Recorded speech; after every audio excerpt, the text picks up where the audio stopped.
বিসমিল্লাহির রহমানির রহিম। প্রিয় দেশবাসী, আসসালামু আলাইকুম ওয়া রাহমাতুল্লাহি ওয়া বারাকাতুহু। বর্তমানে বাংলাদেশে নির্বাচনের প্রস্তুতি চলছে। এদেশে ৩০০টি নির্বাচনী আসন রয়েছে, তার মধ্যে ২৯৯টি আসনে নির্বাচন হবে। একটি আসনে ৫-৬ জন বা তারও অধিক প্রার্থী নির্বাচনে অংশগ্রহণ করেছে। আপনারা প্রত্যেকের ক্রস চেক করুন, ইশতেহারে কি প্রতিশ্রুতি দিয়েছে তা চেক করুন এবং প্রত্যেকের হলফনামা চেক করুন। যে ব্যক্তিটি সর্বোচ্চ সৎ, আদর্শবান, নীতিবান, চরিত্রবান তাকেই ভোট দিয়ে জয়যুক্ত করুন।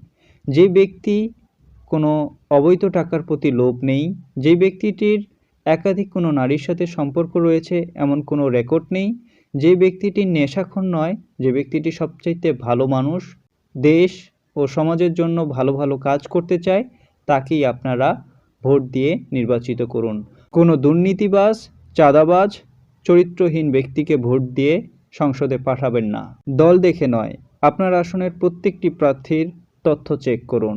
যে ব্যক্তিটি সবচাইতে সৎ, আদর্শবান, ভালো মানুষ তাকেই আপনারা ভোট দিয়ে জয়যুক্ত করুন এবং সংসদে পাঠান। একজন সাধারণ নাগরিক হিসেবে আপনাদের প্রতি এটাই অনুরোধ থাকবে।